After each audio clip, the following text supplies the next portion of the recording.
Le bouddhisme humaniste.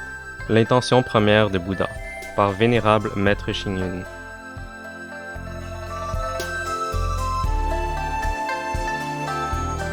Utiliser les dogmes bouddhistes pour établir les formes littéraires.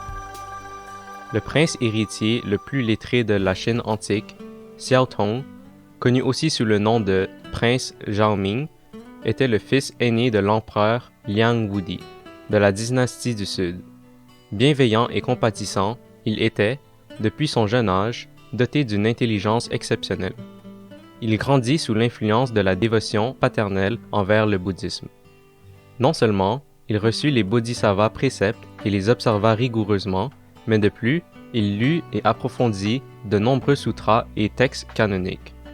Il rédigea le fameux « Comprendre les deux vérités » et les 32 divisions du Sutra du Diamant est aussi une de ses œuvres.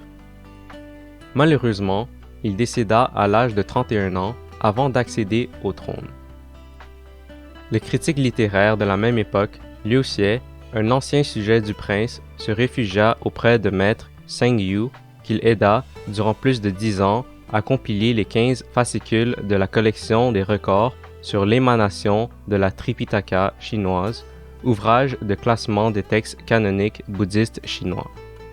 De plus, le cœur de la littérature et la sculpture des dragons en 10 fascicules qu'il a rédigés et les œuvres poétiques de Zhong Rong sont considérés comme les plus prestigieuses critiques historiques de la littérature chinoise.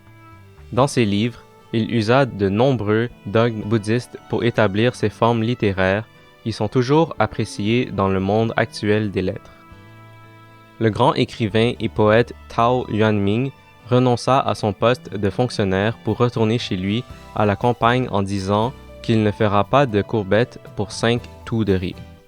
Sa poésie est fraîche et naturelle, enrichie de la beauté littéraire et de la pensée bouddhiste. La lune au milieu des nuages est si claire, la fleur au milieu des feuilles est si éclatante. Elle possède effectivement une courte durée de beauté. Mais dans peu de temps, que deviendront-elles? Le poème est rempli d'émotions à propos de l'impermanence et de la vie, et l'influence du bouddhisme sur sa personne paraît évidente. À ce que l'on dit, il rendit souvent visite à maître Huiyuan de la pagode Donglin du mont Lu.